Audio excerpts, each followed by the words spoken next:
跟住講嘅話，你睇到嘛？第一、第二、第三個波斯王朝，猶太人喺生活嗰塊土地度，眾宣和平。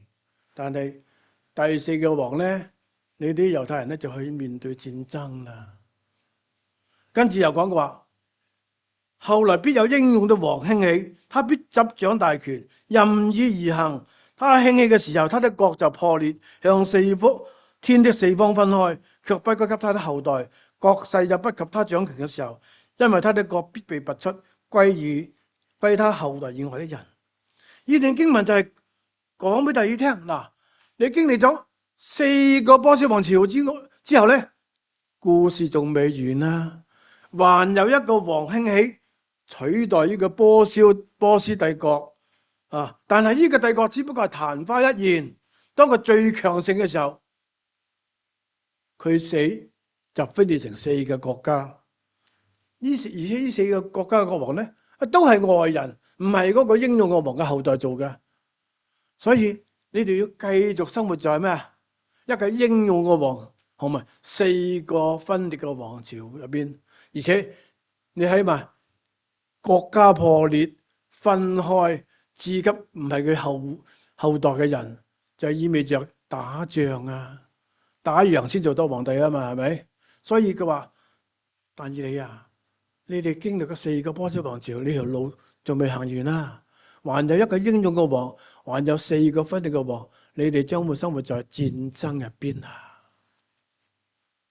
所以但以理聽到先係21日唔食唔住唔沖涼，茶飯不思啊！佢以為3年翻去呢件事解掂晒啦，但係唔係喎。上帝話4個波斯王朝，一個王朝加埋4個分裂嘅國打嚟打去，所以但以理天使告但以理，嗱，信仰嘅道路唔係你哋想象咁容易行嘅，係好難行啊！你哋將會生活喺9個王朝入邊啊，其中3個還算和平，其他6個全部都有戰爭。所以你哋條路唔難行。其實回想我自己當初信主嘅時候，我都好似但以理咁樣，我每次禱告上帝好快就回應我啊，所以我就好雀躍。哇！呢條信仰嘅道路太容易行啦，好容易成功啊！我要乜上帝俾我乜，我求乜上帝俾我乜。哇！太容易行啦，但係慢慢行啊，1年、2年、3年，其實呢條路唔係難，唔係容易行喎，係好難行啊！點解咧？嗱，首先我要擺脫我自己本身舊人嗰個罪性，好難擺脫，係咪？常常造成生命有反覆啊！雖然自己生命成長咗後來，但係並不代表你身邊嘅人嘅生命都會成長喎，係咪？所以生命唔會好似我哋期望身邊人都同步一齊成長啦，但係事實唔係喎，有快有慢喎。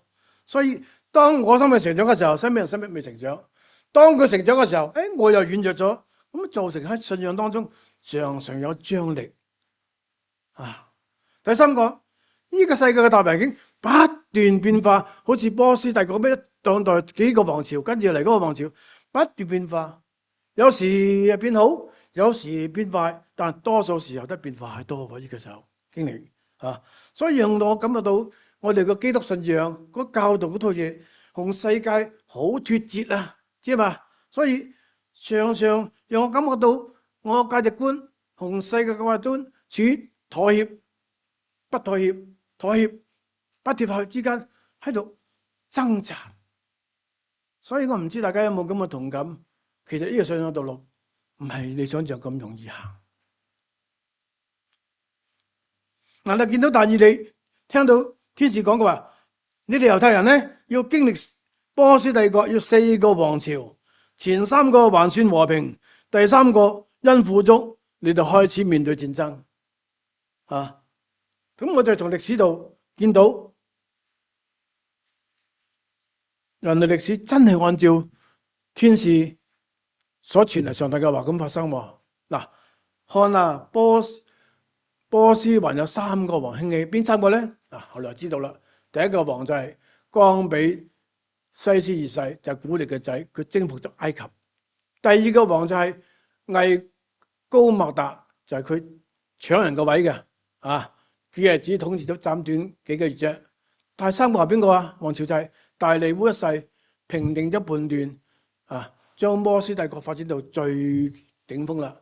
咁邊個人經歷咗呢3個王朝啊？就但以理啦。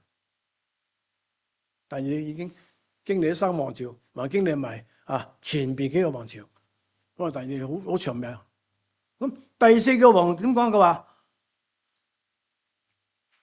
必富有，超過所有王。佢因富足成為強盛，就必煽動民眾攻擊希列國。呢個邊個王啊？嗱，呢個就係好出名嘅王啦。佢就亞哈隨魯王，佢積住咗極大嘅財富，喺主前480年咧就發動咗去打希列帝國嘅戰爭，種下咗後來希列帝國反擊嘅種子。咁邊個出名嘅姊妹經歷咗呢個王朝，有冇俾佢知道啊？好出名嘅喎，好多姊妹改呢個名嘅喎，知唔知啊？呢個就係 Esther， 以斯帖皇后就經歷咗呢個第4個王啦。而家舊年我哋講以斯帖記係咪？就係呢個第4個王啦。所以上帝預先講嘅真係發生，代表乜嘢啊？王朝更迭都盡在上帝嘅手中。雖然天使講俾但以理聽，你哋唔係淨係翻3年後，你哋就圓滿成功喎。你經歷到9個王朝喎，但係你唔使擔心，我預先講俾你聽，因為盡在上帝嘅手中。你靠住上帝，忠於上帝，你哋可以平安度過。雖然有戰爭，係嘛？跟住天使又講俾但以理講嘅話，後來必有一個英勇嘅王興起，他必執掌大權，任意而行。他興起嘅時候，他的國就破裂，向天嘅4方分開，卻不歸給他的後代。國勢也不及他掌權的時候，因他的國必被拔出，歸給他後代以後外的人。咁呢個係指邊個咧？任意行嗰個王係邊個啊？我哋知道就係亞歷山大大帝啦，就係馬其頓嘅大帝啦。喺主前333年咧，佢率領希列大軍咧就擊敗波斯大軍。點解咧？因為波斯帝國先打佢先啊嘛。後來嗰個亞哈隨魯王先打佢先，佢就反攻點知希列大軍就失敗打咗唔使打幾年，打咗3年時間，佢就滅咗波斯帝國，就建立咗一個當時人類歷史上最大嘅帝國——橫卡亞非拉。亞洲、非洲、歐洲唔係冇拉丁呢個洲亞洲、歐洲、非洲個帝國好大，去到埃及去到印度。所以當時個龐大嘅帝國係無人能敵噶。所以依家亞歷山大大帝真係做到咩？任意而行，佢想做乜點做都得。所以上帝宣告嘅嘢一定會實現，好嘅好，壞嘅壞都實現。佢話跟住講話，他興起嘅時候，他的國就破裂，向天嘅4方分開，卻不歸給他的後代。國勢不及他掌權嘅時候，因為他的國必被拔出，歸給他後代以外的人。呢嘢講咩咧？就係原來咧，亞歷山大好英勇，打仗好厲害，佢嘅特色就係馬軍非常快，係咪？但係喺主前323年突然死亡，希臘帝國就由佢手下4個將軍分開瓜分統治咗啦。佢啲仔死咗啦，冇辦法接皇位，佢4個將軍接晒，所以正正應驗咗嘛。他的國確實歸給他後代以外嘅人。你睇上帝嘅話幾準啊？係咪？所以一個咁英勇嘅王，英勇到我可以任意而行，幾驕傲啊！呢個信息就講俾但以理聽嘅話，唔使驚，人再驕傲啊，生命都喺上帝手裏啊！有邊個驕傲到嗰個亞歷山大大帝啊？33歲死，即係佢13年建立個大國，佢20幾歲建立個帝國喎。我哋20歲嘅呢啲後生仔都未出未讀大學喎。橫跨亞洲、歐洲、非洲嘅大國，20歲啫喎，你幾厲害啊？但係咁驕傲人，佢個生命只不過喺上帝嘅手中，佢做咗13年國王就死咗啦，佢嘅國就俾咗外人啦。所以弟兄姊妹，呢個故事教訓我哋咩啊？要謙卑。所以聖經成日講話，我哋要謙卑，謙卑咩？因為上帝嘅話，我要讓驕傲嘅人降卑，我要讓謙卑嘅人升高啊！所以你想蒙上帝嘅祝福，就唔好學亞歷山大，謙卑，上帝就將你高升。嗱，依家天使就講俾但以理講話，呢個英勇嘅王咧，喺建立強大嘅帝國後咧，係佢最頂峰嘅時候咧，佢突然死亡，就成個國就崩塌，分裂成4個國家。然後喺頭先讀經嘅11章5到20節，就專門向但以理解釋南方嘅王同北方嘅王之間嘅恩怨情仇啦，係嘛？天使講俾但以理聽嘅話，南方嘅王必強盛，他的將領中必有一個比他強盛的人，這個人必掌權，得的權勢好大。呢個係講咩嘢事咧？我讀聖經係北方嘅王、南方嘅王，有人解釋嗰個，又解釋嗰個。其實按照歷史知道，呢個南方嘅王就係咩啊？就係托勒密王朝，佢當時統治咗咩啊？埃及同埋依家巴勒斯坦，即係依家以色列呢塊土地啊。必有一個將領比佢更強，嗰個係邊個咧？嚟，呢一個就係咩？北方嘅王，佢當時就統治咗敘利亞、美索不達米亞，即係喺以色列嘅南邊啦。南邊咪係依家打緊仗嗰度，黎巴嫩嗰度啦，係咪？呢兩個王，跟住咧，其實呢兩個王係咩啊？就係亞歷山大大帝分裂嘅國家嘅4個將軍入邊嗰2個，只不過重點要講呢2個啫，因為其他2個咧就同以色列冇乜關係嘅。因為離得太遠啦，呢個近啊嘛，佢就統治巴勒斯坦啊嘛，呢個就統治黎巴嫩啊，敘利亞嗰度近住噶嘛，一上一下啊嘛。咁你睇到嘛？跟住經文就講咗好長時間見到第6節講嘅話，南方嘅王咧為咗求和，南方合即係下邊敘利亞嗰邊啦，為咗向埃及嗰邊求和咧，就將個女嫁俾佢。我簽盟約啦，結成親家啦。喂，但係北方嘅王又唔領情，將佢個女同佢生嘅孫咧都殺死。跟住又講南方王報仇，你殺我女唔得，我要殺翻轉頭。北方王又話又反擊，要橫掃南方王嘅國土。哇！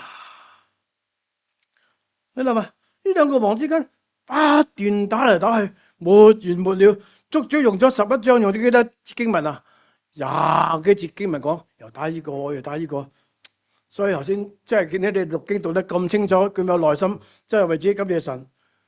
讀嘅時候你有冇覺得有啲混亂啊嘛？哎呀，又幫忙打呢個，又幫我打到乜回事啊？其實我當時識經嘅時候覺得，哇，乜咁亂嘅？冇錯，就係亂。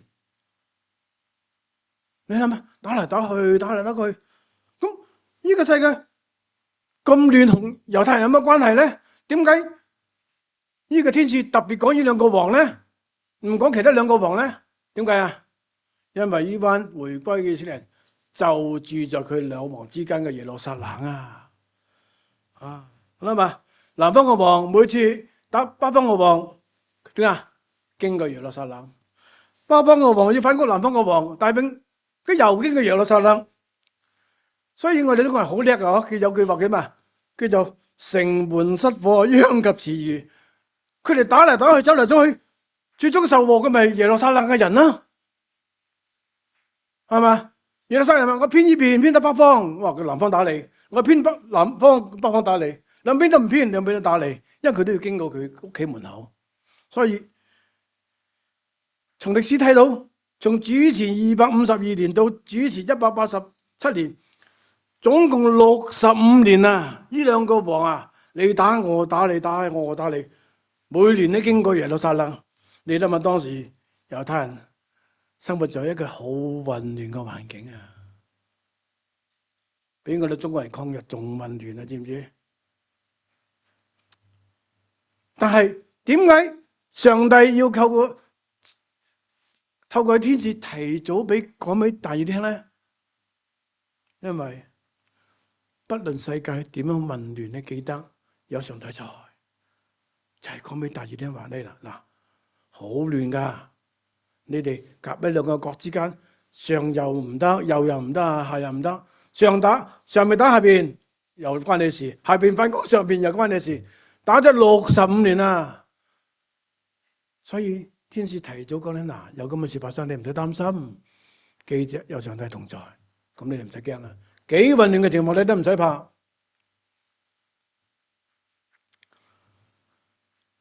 不但世界混亂喎，喺你經文度，天使仲告俾但以理一個好驚人嘅消息，佢話啊，必有一個卑鄙嘅人要起嚟代替他，雖然人未曾把國王嘅尊榮給這人，這人卻不成人不備嘅時候，用奉承的話奪咗王國，係講邊個咧？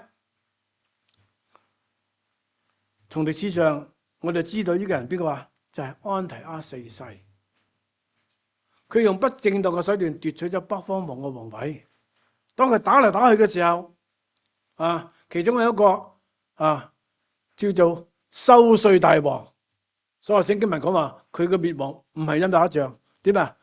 佢強烈收稅，收到啲人民造反，啲軍隊造反，呢個就乘機就搶咗佢嘅皇位。呢個就叫安提阿四世。咁你如果去過以色列中東歷史，知道嘅人好出名噶。天使就講喎，佢話因為基提嘅戰船嚟必嚟攻擊他，他就喪膽而回，他就惱怒恨聖約，任意而行，他必回來聽取那些背棄聖約人的建議。他的軍隊起來褻瀆聖殿，就在那堡壘廢除常獻祭，又在殿裏設立那使地方嚟可憎的像。呢件事後來有冇發生呢？有啊，就係呢個安提阿四世點啊？繼主前167年嘅時候，佢當時咧就想侵略埃及。點樣埃及揾咗個大靠山就係羅馬帝國。羅馬帝國即刻派個使者就同佢講：你敢打埃及，我就滅咗你。佢就冇辦法，佢就將佢撤軍啦。咁呢個就好驕傲嘅人，佢受到羞辱嘅時候，佢邊揾邊個發泄啊？佢唔揾埃及人發泄，佢唔揾羅馬人發泄，佢揾猶太人發泄啊！因為佢翻嚟嘅時候就經過耶路撒冷，佢做咗一件咩事啊？佢將佢所有嘅羞辱全部發泄喺猶太人身上，佢就發命令，唔准猶太人你再去聖殿敬拜上帝，禁止你哋獻祭，禁止你哋禱告。佢仲衰。佢就將一隻豬拎去聖殿獻俾，唔係獻俾上帝，獻俾佢嘅偶像叫宙斯。你知嘛？猶太人認為邊個最邋遢噶？豬最邋遢噶。佢拎隻豬入聖殿獻祭，係極大嘅羞辱上帝。所以佢話又擺設啦，行使地方嚟可憎嘅物可獻，就係咁嘅事啦。跟住咧，聖經講話。那王必任意而行，自高自大，超過所有的神，又說一些怪誕的話攻擊萬神之神。他必行事順利，直到神的憤怒完畢，因為所定的事必會發生。呢個王係邊個咧？嗱，好多聖經學者咧都認為有唔同嘅見解啊。多數認為係安提阿四世，因為佢喺聖殿做過呢件咁羞辱猶太人嘅事，將隻豬喺聖殿獻祭。但係呢個亦係一個預表嚟嘅，預表咩啊？預表一個敵基督將會嚟到，去逼迫上帝嘅子民，直到接受上帝嘅審判為止。佢話直到神嘅憤怒完畢。你啊，呢段時期幾黑暗啊，係嘛？一個卑鄙嘅人奪咗個皇位，佢俾人羞辱，佢發洩喺耶路撒冷嘅子民身上，佢仲要羞辱到猶太人最重要嘅聖殿，因為佢哋用生命用咗好長時間建呢個聖殿，佢獻隻豬落去，黑暗到不得了，係咪？跟住敵基督仲要嚟，神話係啊，真係黑夜漫長，黑暗好漫長，但係記住係有限期嘅，直到咩？直到上帝嘅審判。所以敵基督嚟嘅時候係好猛烈、好黑暗，但係有限期嘅。上帝嘅審判一嚟嘅時候，佢接受上帝嘅審判，呢件事就完結啦。所以你見到嘛？嗱，經文好長，實際係天使就係講咗幾件事俾佢聽啫。嗱，我將佢大概將佢整理一下。佢話嗱，天使講俾大家聽話嗱，你哋唔好以為信仰嘅道路好容易行啊，以為你哋3年後翻耶路撒冷建翻個聖殿啊，當個工程完成嘅時候就大功告成，大衛王朝就復興，哇，成個國就降臨啊！佢話唔係啊，你哋嘅道路唔易行噶，你哋要經歷王朝更迭啦，經歷幾多個啊？最少9個王朝啊，而且係得3個係和平嘅，6個都係打仗嘅。跟住咧就講你嗱，雖然咁樣，但係雖然你經歷咁多王朝，但係你記住啊，盡在上帝手入邊啊，係嘛？盡在上帝手嘅意思，哇！我點用呢個比喻咧？即係睇到好驚，實際你唔使驚。我記得我讀 high school 嘅時候，好中意化學噶嚇。大家有冇讀過化學啊？好多試管噶嚇。哇！火燒佢，嗰樣噴氣，人睇到佢又噴氣又轉，哇！好亂啊咁啊！但係離轉一睇，喺我手中啫嘛，係嘛？就係咁解啦。嗱，你近睇喺個王朝入邊9個王朝，哇！又打又殺咁亂，但係離遠係啊。只不過係上帝掌握喺手中，所謂着神嘅子民，你就唔使驚，係嘛？其實個人生在世一樣啊，喺度好混亂好亂，哇！又咁樣，就係離轉睇啊，上帝全部在我手中，唔使驚。咁第二個天使講俾第二聽一路聽佢話，道路唔容易行，所以但係記住唔好驕傲，再驕傲嘅人，佢話生命都係上帝手入邊嘅啫。你見到亞歷山大大帝夠驕傲啦，係咪？20歲建立一個大國，但係33歲就死咗啦，13年就死咗啦。啊，跟住講話嗱，呢個世界係好混亂嘅，所以你哋嘅信仰嘅道路係唔容易行啊。混亂到乜嘢啊？呢就係用最好嘅比喻，就係佢耶路撒冷中間啊，上邊係埃及，下邊係敘利亞，打嚟打去，南方王北方王打嚟打去，打咗幾年啊？打65年啊！每次都關佢哋事嘅，其實佢哋冇打仗嘅，佢夾喺中間。咁你人家犯罪，佢就苦，猶太人受苦，你幾混亂啊！但係佢講話，雖然混亂，你唔使擔心。佢話記得有上帝同在啊，我同你同在啊。跟住講到嗱，更黑暗嘅事就係不但打仗。係羞辱猶太人最重要嘅信仰聖殿，係嘛？居然有個王夠膽拎隻豬喺聖殿獻祭嘅，仲唔係獻俾上帝，獻俾嘛宙斯啊？點解聖殿猶太人心中嘅信仰嘅最核心啲咩啊？係佢哋敬拜上帝、親近上帝、榮耀上帝、禱告上帝嘅地方，係最神聖嘅地方。但佢整個最邋遢嘅個豬入去。仲要羞辱去拜呢個外邦嘅偶像，好黑暗呢啲日子，係嘛？亦預表敵基督將嚟到，亦最後一日會去到有個聖殿，佢坐喺當中，自稱為王嘅。你睇啟示錄知道，佢話呢個好黑暗、好漫長，但係唔使擔心，咁啊，記住啊，係有期限噶。所以嘛，一方面呢條上道路唔容易行，因為你睇到4點：王朝更迭、驕傲、混亂、黑暗。一方面佢話盡喺上帝嘅手中，生命喺上帝手中，記住有上帝同在。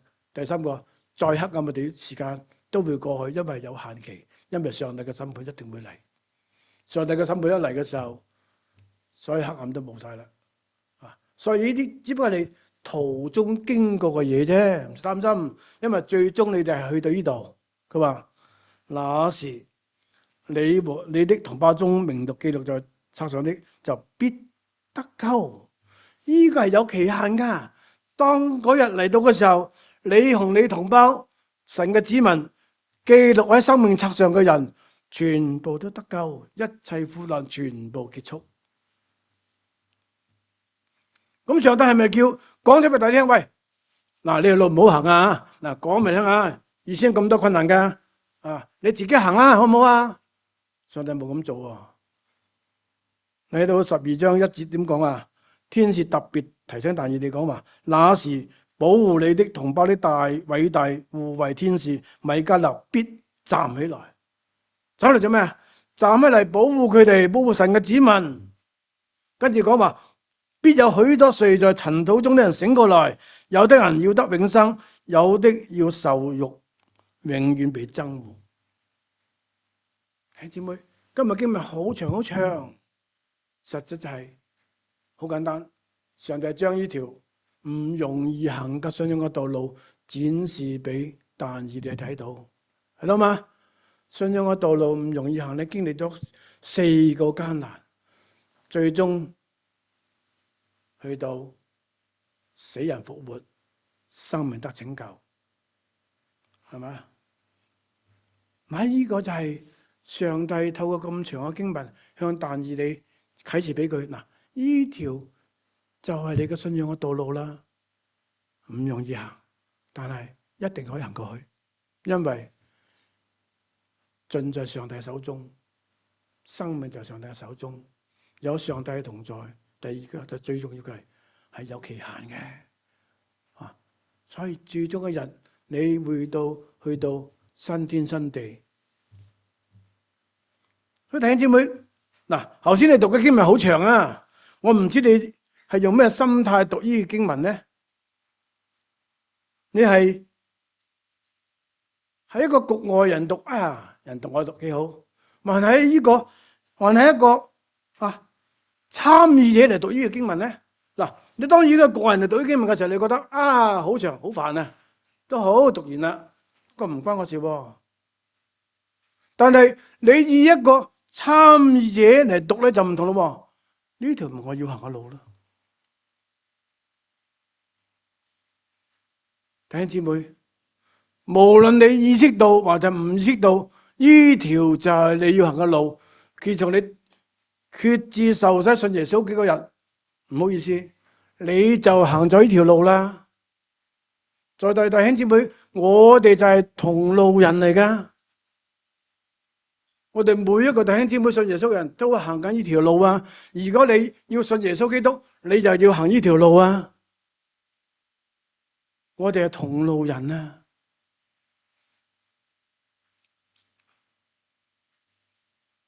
我哋喺聖經，耶穌特別提醒我哋啲同路人啊，佢話噶嘛，你哋要小心，不要被人迷惑，因為有許多人要冒我的名而來，說我就是基督，並且要迷惑許多人。你們要聽見戰爭，也聽見戰爭的風聲，你們要小心，不要驚慌，因為這是免不了的。不過結局還沒有到，一個民族要起來攻擊另一個民族，一個國家起來攻擊另一個國家，到處都有饑荒和地震，這一切不過是痛苦的開始。那時人要把你們送到受苦，要殺害你們，你們要因我的名被萬民恨惡。那時許多人失去信仰，彼此出賣，互相憎恨，又有許多假先知出現，要迷惑許多人。睇到嘛？又假基督，又戰爭風聲，又飢餓地震，又被人恨惡，又失去信仰，彼此出賣，彼此恨惡，又有假先知。哇！加埋敵基督，呢條路唔容易行啊！而且耶穌講嗰啲事情，好似但以理嗰啲事情就發生喺我哋身邊啊！知唔知？呢個你望下中東，美國同伊拉克打到冇停。佢一打咁係死我哋加油費又貴咗上去，所以未帶落身邊係咪？烏克蘭打咗5年都未停，地震饑荒，日本有地震，全球大瘟疫我哋啱啱先過嚟未幾遠嘅啫嘛 ，COVID-19 到依家都未過3年咋。但以理經歷嗰啲嘢，我哋依家淨係喺經歷當中啊，所以。我哋同但以理亦係同路人嚟噶，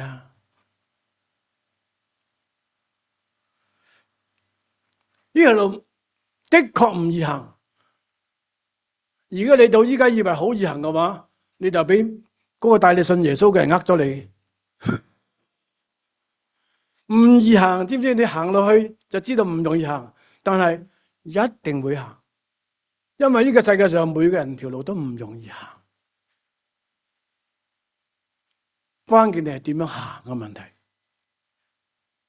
嗱，喺聖經當中咧，我見到偏偏有信徒咧，佢用彼此埋怨、彼此相爭、彼此控訴嚟行呢度嘅。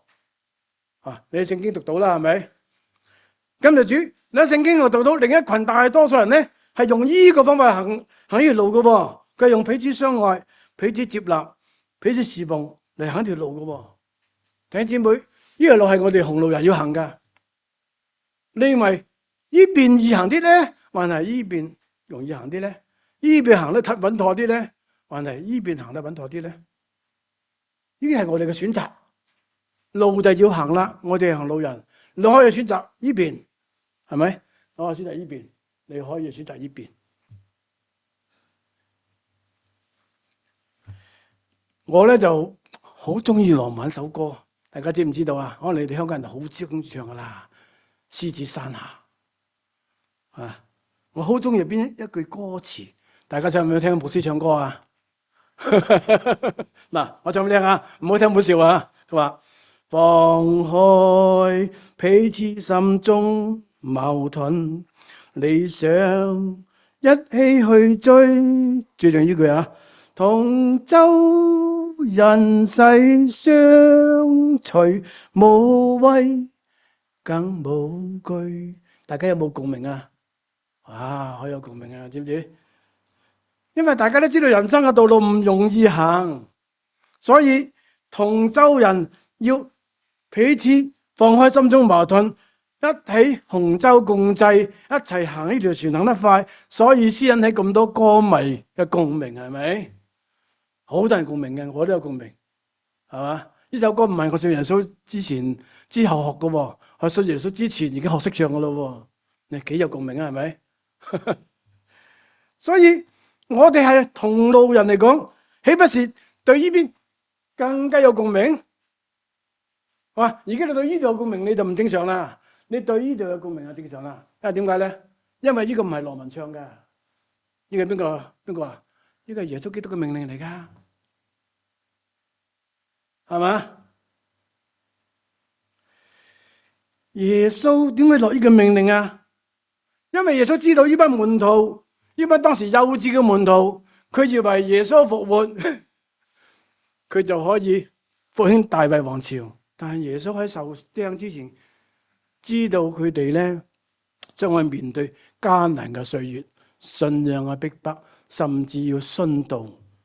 所以為咗讓呢啲門徒喺信仰嘅道路上行得更加平穩，就喺上十字架之前就俾咗佢一個命令。佢話：我交給你們一個命令，你們要彼此相愛，好似我愛你們一樣。所以好多弟兄姊妹以為耶穌俾我哋彼此相愛嘅命令咧，係叫我哋表演俾人家睇嘅。關鍵唔係啊，最重要係我哋行呢條路，信仰嘅道路咧唔容易行啊！而家我哋用咁嘅方式去行咧，不但唔係同州人啊，而係有個人作個窿細啲，你又你做初一，我做15，我作個窿更大啲啊！嗰陣時咪沉咗啦。但係用呢個方法去彼此同心，你就行得順啲啦，冇咁易跌倒啊！當我哋願意咁樣做嘅時候，咁樣行呢條路嘅時候，耶穌話：你哋行得榮耀上帝啊！咁呢邊係咩？呢邊就係撒旦嘅詭計啦。撒旦詭計就咩？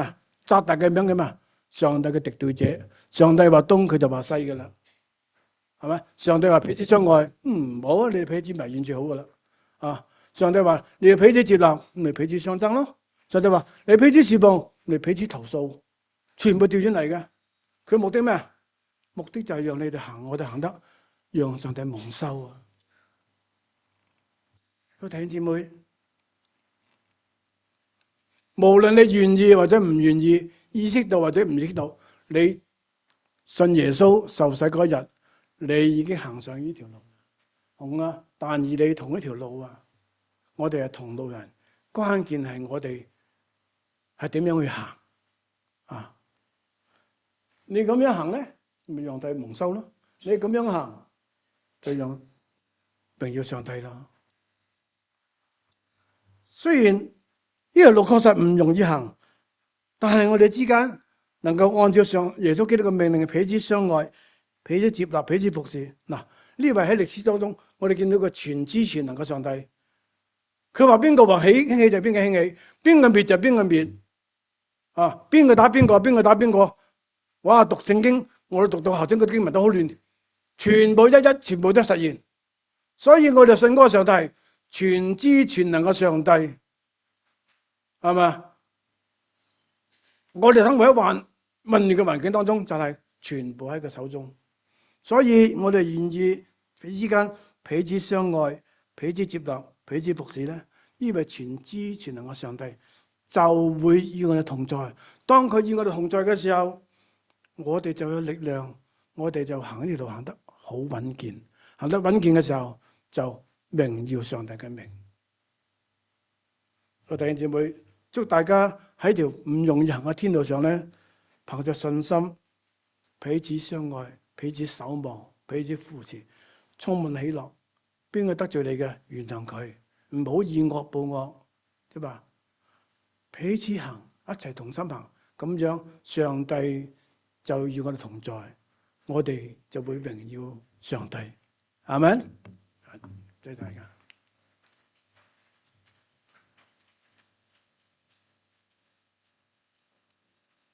好，感謝神，因為咧，藉着神藉着牧師我哋講，最緊要我哋係要愛，彼此相愛。